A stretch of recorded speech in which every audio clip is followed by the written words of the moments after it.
ओम श्रीमद् वाल्मीकि रामायणे किष्किंधा कांडे चत्वारिंशः सर्गः। श्री राम की आज्ञा से सुग्रीव का सीता की खोज के लिए पूर्व दिशा में वानरों को भेजना और वहाँ के स्थानों का वर्णन करना। अथ राजा समृद्धार्थ सुग्रीव प्लवगेश्वरः उवाच नरशार्दूलं रामं पर वलार्दनम। तदनंतर बल वैभव से संपन्न वानर राजा सुग्रीव शत्रु सेना का संहार करने वाले पुरुष सिंह श्री राम से बोले, आगता विनिविष्टाश्च बलिनः कामरूपिणः वानरेन्द्रा महेन्द्राभा ये मद्विषयवासिनः। भगवान, जो मेरे राज्य में निवास करते हैं वे महेंद्र के समान तेजस्वी, इच्छानुसार रूप धारण करने वाले और बलवान वानर यूथपति यहाँ आकर पड़ाव डाले बैठे हैं। तयि में बहुविक्रांतैर्बलिभिर्भीम विक्रमैः आगता वानरा घोरा दैत्य दानव सन्निभाः। ये अपने साथ ऐसे बलवान वानर योद्धाओं को लेकर आए हैं जो बहुत से युद्ध स्थलों में अपना पराक्रम प्रकट कर चुके हैं और भयंकर पुरुषार्थ कर दिखाने वाले हैं। यहाँ ऐसे ऐसे वानर उपस्थित हुए हैं जो दैत्यों और दानवों के समान भयानक हैं। ख्यातकर्मापदानाश्च बलवन्तो जित्क्लमाः पराक्रमेषु विख्याता व्यवसायेषु चोत्तमाः। अनेक युद्धों में इन वानर वीरों की शूरवीरता का परिचय मिल चुका है। ये बल के भंडार हैं, युद्ध से थकते नहीं हैं, इन्होंने थकावट को जीत लिया है। ये अपने पराक्रम के लिए प्रसिद्ध और उद्योग करने में श्रेष्ठ हैं। पृथिव्यम्बुचरा राम नाना नगर निवासिनः कोट्योघाश्च इमे प्राप्ता वानरास्तव किंकराः। श्री राम, यहाँ आए हुए ये वानरों के करोड़ों यूथ विभिन्न पर्वतों पर निवास करने वाले हैं। जल और थल दोनों में समान रूप से चलने की शक्ति रखते हैं। ये सब के सब आपके किंकर आज्ञा पालक हैं। निदेशवर्तिनः सर्वे सर्वे गुरुहिते स्थिताः अभिप्रेतम नुष्ठातुम तव शक्ष्यन्तरिन्दमा। शत्रुदमन, ये सभी आपकी आज्ञा के अनुसार चलने वाले हैं। आप इनके गुरु स्वामी हैं। ये आपके हित साधन में तत्पर रहकर आपके अभीष्ट मनोरथ को सिद्ध कर सकेंगे। तयि में बहुसाहस्रैर्निकैर्भीम विक्रमैः आगता वानरा घोरा दैत्य दानव सन्निभाः। दैत्यों और दानवों के समान घोर रूपधारी ये सभी वानर यूथपति अपने साथ भयंकर पराक्रम करने वाली कई सहस्त्र सेनाएं लेकर आए हैं। यन्मन्यसे नरव्याघ्र प्राप्त कालम तदुच्यताम त्वत सैन्यम त्वशे युक्तमाज्ञापयितुमर्हसि। पुरुष सिंह, अब इस समय आप जो कर्तव्य उचित समझते हैं उसे बताइए। आपकी ये सेना आपके वश में है, आप इसे यथोचित कार्य के लिए आज्ञा प्रदान करें। काममेषामिदं कार्य विदितं मम तत्त्वतः तथापि तु यथा युक्तम आज्ञापयितुमर्हसि। यद्यपि सीता जी के अन्वेषण का यह कार्य इन सबको तथा मुझे भी अच्छी तरह ज्ञात है, तथापि आप जैसा उचित हो वैसे कार्य के लिए हमें आज्ञा दें। तथा ब्रुवाणं सुग्रीवं रामो दशरथात्मजः बाहुभ्यां संपरिष्वज्य इदं वचनमब्रवीत्। जब सुग्रीव ने ऐसी बात कही तब दशरथ नंदन श्री राम ने दोनों भुजाओं से पकड़कर उन्हें हृदय से लगा लिया और इस प्रकार कहा, ज्ञायतां सौम्य वैदेही यदि जीवति वानवा सच देशो महाप्राज्य यस्मिन् वसति रावणः। सौम्य महाप्राज्य, पहले ये तो पता लगाओ कि विदेह कुमारी सीता जीवित हैं या नहीं, तथा वह देश जिसमें रावण निवास करता है कहाँ है। अधिगम्य तु वैदेहीं निलयं रावणस्य च प्राप्त कालम विधास्यामि तस्मिन् काले सह त्वया। जब सीता के जीवित होने का और रावण के निवास स्थान का निश्चित पता मिल जाएगा तब जो समयोचित कर्तव्य होगा उसका मैं तुम्हारे साथ मिलकर निश्चय करूँगा। नाहमस्मिन् प्रभु कार्ये वानरेन्द्र न लक्ष्मणः त्वमस्य हेतु कार्यस्य प्रभुश्च प्लवगेश्वर।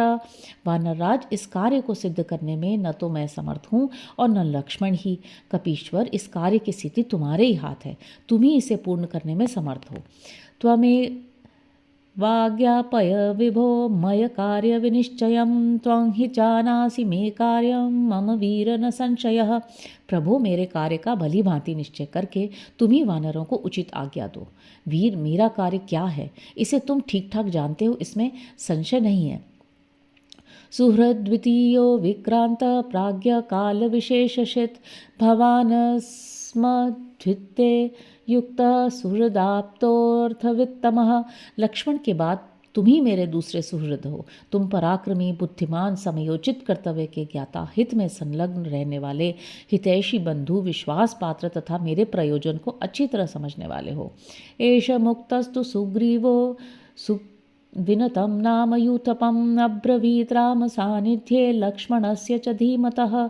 शैलाभं मेघनिर्घोषमूर्जितं प्लवगेश्वरं सोमसूर्यनिभै सार्ध वानरैर्वानरोत्तम देशकालनैर्युक्तो विज्ञकार्यविनिश्चये वृतशतसहस्रेण वानराणां तरस्विनाम् अधिगच्छ दिशं पूर्वा सशैलवनकाननां तत्र सीतां च वैदेहीं निलयं रावणस्य च मार्गध्वं गिरिदुर्गेषु वनेषु च नदीषु च। श्री रामचंद्र जी के ऐसा कहने पर सुग्रीव ने उनके और बुद्धिमान लक्ष्मण के समीप ही विनत नामक युद्धपति से जो पर्वत के समान विशालकाय, मेघ के समान गंभीर गर्जना करने वाले, बलवान तथा वानरों के शासक थे और चंद्रमा एवं सूर्य के समान कांति वाले वानरों के साथ उपस्थित हुए थे, कहा, वानर शिरोमणि, तुम देश और काल के अनुसार नीति का प्रयोग करने वाले तथा कार्य का निश्चय करने में चतुर हो। तुम 1,00,000 वेगवान वानरों के साथ पर्वत, वन और काननों सहित पूर्व दिशा की ओर जाओ और वहां पहाड़ों के दुर्गम प्रदेशों, वनों तथा सरिताओं में विदेह कुमारी सीता एवं रावण के निवास स्थान की खोज करो। नदीं भागीरथीं रम्यां सरयूं कौशिकीं तथा कालिन्दीं यमुनां रम्यां यामुनं च महागिरिं सरस्वतीं च सिन्धुं च शोणं मणिनिबोधकं महीं कालमहीं चापि शैलकाननशोभितां। भागीरथी गंगा, रमणीय सरयू कौशिकी, सुरम्य कलिंद नंदिनी यमुना, महापर्वत यामुन, सरस्वती नदी, सिंधु, मणि के समान निर्मल जल वाले शोणभद्र, मही तथा पर्वतों और वनों से सुशोभित कालमही आदि नदियों के किनारे ढूंढो। ब्रह्ममालान् विदेहाश्च मालवान् काशिकोसलान् मागधाश्च महाग्रामान् पुण्ड्रास्त्वंगास्तथैव च। ब्रह्ममाल, विदेह, मालव, काशी, कोसल, मगध देश के बड़े बड़े ग्राम, पुंड देश तथा अंग आदि जनपदों में छानबीन करो। भूमिं च कोशकाराणां भूमिं च रजताकरां सर्व च तद् विचेतव्यं मार्गवद्भिस्ततस्ततः। रामस्य दयितां भार्या सीतां दशश्रुश्रूषां। रेशम के कीड़ों की उत्पत्ति के स्थानों और चांदी के खानों में भी खोज करनी चाहिए। इधर उधर ढूंढते हुए तुम सब लोगों को इन सभी स्थानों में राजा दशरथ की पुत्र वधू तथा श्री रामचंद्र जी की प्यारी पत्नी सीता का अन्वेषण करना चाहिए। समुद्रमव गाढ़ाश्च पर्वतान् पत्तनानि च मंदरस्य च ये कोटिं संश्रिताः केचिदालयाः। समुद्र के भीतर प्रविष्ट हुए पर्वतों पर, उसके अंतर्वतों द्वीपों के विभिन्न नगरों में तथा मंदरांचल की चोटी पर जो कोई गांव बसे हैं उन सब में सीता का अनुसंधान करो। कर्णप्रावरणाश्चैव तथा चाप्योष्ठकर्णकाः घोरलोहमुखाश्चैव जवनाश्चैकपादकाः अक्षया बलवन्तश्च तथैव पुरुषादकाः किरास्तीक्ष्णचूडाश्च हेमाभाप्रियदर्शनाः आममीनाशनाश्चापि किराता द्वीपवासिनः अन्तर्जलचरा घोरा नरव्याघ्रा इति स्मृताः एतेषामाश्रयाः सर्वे विचेयाः काननोकसः। जो कर्ण प्रावरण वस्त्र की भांति पैर तक लटके हुए कान वाले, ओष्ठकर्णक ओठ तक फैले हुए कान वाले तथा घोर लोहमुख लोहे के समान काले एवं भयंकर मुख वाले हैं, जो एक ही पैर के होते हुए भी वेग पूर्वक चलने वाले हैं, जिनकी संतान परंपरा कभी क्षीण नहीं होती है, वे पुरुष तथा जो बलवान नरभक्षी राक्षस हैं, जो सूची के अप्रभाग की भांति तीखी चोटी वाले, सुवर्ण के समान कांतिमान, प्रियदर्शन, कच्ची मछली खाने वाले, द्वीपवासी तथा जल के भीतर विचरने वाले किरात हैं, जिनके नीचे का आकार मनुष्य जैसा, ऊपर की आकृति व्याघ्र के समान है। ऐसे जो भयंकर प्राणी बताए गए हैं वानरों, इन सब के निवास स्थान में जाकर तुम सीता और रावण की खोज करो। गिरिभियेन च गम्यन्ते प्लवनेन प्लवेन च। जिन द्वीपों में पर्वतों पर होकर जाना पड़ता है, जहाँ समुद्रों को तैरकर अथवा नाव आदि के द्वारा पहुंचा जाता है, उन सब स्थानों में सीता को ढूंढना चाहिए। यत्र वन्तो यवद्वीपं सप्तराजोपशोभितं सुवर्णरूप्यक द्वीपं सुवर्णाकरमण्डितम। इसके सिवा तुम लोग बलशील होकर 7 राज्यों से सुशोभित यवद्वीप जावा, सुवर्णद्वीप सुमात्रा तथा रूप्यक द्वीप में भी जो सुवर्ण की खानों से सुशोभित है ढूंढने का प्रयत्न करो। यवद्वीप अतिक्रम्य शिशिरो नाम पर्वतः दिवं स्पृशति श्रृंगेण देवदानवसेवितः। यवद्वीप को लांघकर आगे जाने पर एक शिशिर नामक पर्वत मिलता है, जिसके ऊपर देवता और दानव निवास करते हैं। वह पर्वत अपने उच्च शिखर से स्वर्गलोक का स्पर्श करता सा जान पड़ता है। एतेषां गिरिदुर्गेषु प्रपातेषु वनेषु च मार्गध्वं सहिता सर्वे रामपत्नीं यशस्विनीं। इन सब द्वीपों के पर्वतों तथा शिशिर पर्वत के दुर्गम प्रदेशों में, झरनों के आसपास तथा जंगल में तुम सब लोग एक साथ होकर श्री रामचंद्र जी की यशस्वी पत्नी सीता का अन्वेषण करो। ततो रक्त जलम प्राप्य शोणाख्यम शीघ्रवाहिनम गत्वा पारम समुद्रस्य सिद्धचारण सेवितम तस्य तीर्थेषु रम्येषु विचित्रेषु वनेषु च रावण स वैदेह्या मार्गितव्यस्ततस्ततः। तदनंतर समुद्र के उस पार, जहाँ सिद्ध और चारण निवास करते हैं, जाकर लाल जल से भरे हुए शीघ्र प्रवाहित होने वाले शोण नामक नद के तट पर पहुँच जाओगे। उसके तटवर्ती रमणीय तीर्थों और विचित्र वनों में जहाँ तहाँ विदेह कुमारी सीता के साथ रावण की खोज करना। पर्वत प्रभवा नद्य सुभीम बहुनिष्कुटाः पार्गितव्या दरीमंत पर्वताश्च वनानि च। पर्वतों से निकली हुई बहुत सी ऐसी नदियाँ मिलेंगी जिनके तटों पर बड़े भयंकर अनेकानेक उपवन प्राप्त होंगे। साथ ही वहाँ बहुत सी गुफाओं वाले पर्वत उपलब्ध होंगे और अनेक वन भी दृष्टिगोचर होंगे। उन सब में सीता का पता लगाना चाहिए। ततः समुद्र द्वीपांश्च सुभीमान द्रष्टुमर्हत ऊर्मिमन्तं महारौद्रम क्रोशंतमनिलोद्धतम।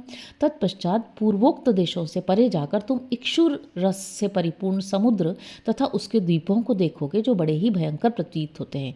इक्षु रस का वह समुद्र महाभयंकर है। उसमें हवा के वेग से उताल तरंगे उठती हैं और वह गर्जना करता हुआ सा जान पड़ता है।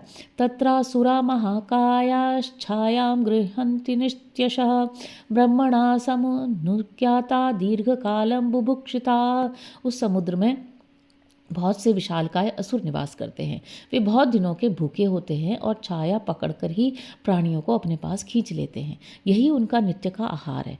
उसके लिए उन्हें ब्रह्मा जी से अनुमति मिल चुकी है। तं कालमेघ प्रतिमं महोरग निषेवितम् अभिगम्य महानादं तीर्थे नैव महोदधिं ततो रक्तजलं भीमं लोहितं नाम सागरं गत्वा प्रेक्ष्यत तां चैव वृहतीं कृट्शाल्मलीम्। इक्षुरस का वह समुद्र काली मेघ के समान श्याम दिखाई देता है। बड़े बड़े नाग उसके भीतर निवास करते हैं। उससे बड़ी भारी गर्जना होती रहती है। विशेष उपायों से उस महासागर के पास जाकर तुम लाल रंग के जल से भले हुए लोहित नामक भयंकर समुद्र के तट पर पहुंच जाओगे और वहां शालमली द्वीप के चिन्हभूत कूट शालमली नामक विशाल वृक्ष का दर्शन करोगे। गृहं च वैनतेयस्य नानारत्नविभूषितं तत्र कैलाससंकाशं विहितं विश्वकर्मणा। उसके पास ही विश्वकर्मा का बनाया हुआ विनतानंदन गरुड़ का एक सुंदर भवन है, जो नाना प्रकार के रत्नों से विभूषित तथा कैलाश पर्वत के समान उज्ज्वल एवं विशाल है। तत्र शैलनिभा भीमा मंदेहा नाम राक्षसाः शैलशृंगेषु लंबन्ते नाना रूपा भयावहा। उस द्वीप में पर्वत के समान शरीर वाले भयंकर संदेह नामक राक्षस निवास करते हैं, जो सुरा समुद्र के मध्यवर्ती शैल शिखरों पर लटकते रहते हैं। वे अनेक प्रकार के रूप धारण करने वाले तथा भयदायक हैं। ते पतन्ति जले नित्यं सूर्यस्योदयनं प्रति अभितप्ताः स्म सूर्येण लम्बन्ते स्म पुनः पुनः निहता ब्रह्म तेजोभिर्हन्य हनि राक्षसाः। प्रतिदिन सूर्योदय के समय वे राक्षस ऊर्ध्वमुख होकर सूर्य से जूझने लगते हैं, परंतु सूर्यमंडल के ताप से संतप्त तथा ब्रह्म तेज से निहत हो सुरा समुद्र के जल में गिर पड़ते हैं। वहाँ से फिर जीवित हो उन्हीं शैल शिखरों पर लटक जाते हैं। उनका बारंबार ऐसा ही क्रम चला करता है। ततः पांडुर मेघाभम क्षीरोदम नाम सागरम, शालमली द्वीप एवं सुरा समुद्र से आगे बढ़ने पर क्रमशः घृत और दधि के समुद्र प्राप्त होंगे। वहाँ सीता की खोज के करने के पश्चात जब आगे बढ़ोगे तब सफ़ेद बादलों की सी आभा के वाले क्षीर समुद्र का दर्शन करोगे। गत्वा द्रक्ष्यत दुर्धर्षा मुक्ताहार विमोर्भिमि, तस्य मध्ये महाश्वेतो ऋषभो नाम पर्वतः। दुर्घर्ष वानरों, वहाँ पहुंचकर उठती हुई लहरों से युक्त क्षीर सागर को इस प्रकार देखोगे मानो उसने मोतियों के हार पहन रखे हों। उस सागर के बीच ऋषभ नाम से प्रसिद्ध एक बहुत ऊंचा पर्वत है जो श्वेत वर्ण का है। दिव्य गंधै कुसुमीर्तैरा चित्तैश्च नगैर्वृतः, सरश्च राजतै पद्मैर्ज्वलति ज्वलतैर्हेमकेसरैः, नाम्ना सुदर्शनम नाम राजहंसै समाकुलम। उस पर्वत पर सब ओर बहुत से वृक्ष भरे हुए हैं जो फूलों से सुशोभित तथा दिव्य गंध से सुवासित हैं। उसके ऊपर सुदर्शन नाम का एक सरोवर है जिसमें चांदी के समान श्वेत रंग वाले कमल खिले हुए हैं। उस कमलों के केसर सुवर्णमय होते हैं तथा सदा दिव्य दीप्ति से चमकते रहते हैं। वह सरोवर राजहंसों से भरा रहता है। विबुधाश्चारणा यक्षा किन्नराश्चाप्सरोगणाः, हृष्टाः समधिगच्छन्ति नलिनीं तां रिरंसवः। देवता, चारण, यक्ष, किन्नर तथा अप्सराएं बड़ी प्रसन्नता के साथ जल विहार के लिए वहाँ आया करती हैं। क्षीरोदम समधिक्रम्य तदा द्रक्ष्यथ वानराः, जलोदम सागरम शीघ्रं सर्वभूत भयावहं, तत्र तत्कोपजम तेजः कृतम हयमुखम महत्। वानरों, क्षीर सागर लांघ कर जब तुम लोग आगे बढ़ोगे तब शीघ्र ही सुस्वादु जल से भरे हुए समुद्र को देखोगे। वह महासागर समस्त प्राणियों को भय देने वाला है। उसमें ब्रह्मर्षि और के कोप से प्रकट हुआ वडवा मुख नामक महान तेज विद्यमान है। अस्याहुस्तन महादिवेग मोदनम सचराचरम, तत्र विक्रोशतां नादो भूतानां सागरोकसां, श्रूयते चासमर्थानां दृष्ट्वा भूतवडवा मुखम। उस समुद्र में जो चराचर प्राणियों सहित महान वेगशाली जल है वही उस वडवा मुख नामक अग्नि का आहार बताया जाता है। वहाँ जो वडवानल प्रकट हुआ है उसे देखकर उसमें पतन के भय से चीखते चिल्लाते हुए समुद्र निवासी असमर्थ प्राणियों का आर्तनाद निरंतर सुनाई देता है। स्वादुदस्योत्तरे तीरे योजनानि त्रयोदश, जातरूपशिलो नाम सुमहान कनक प्रभा।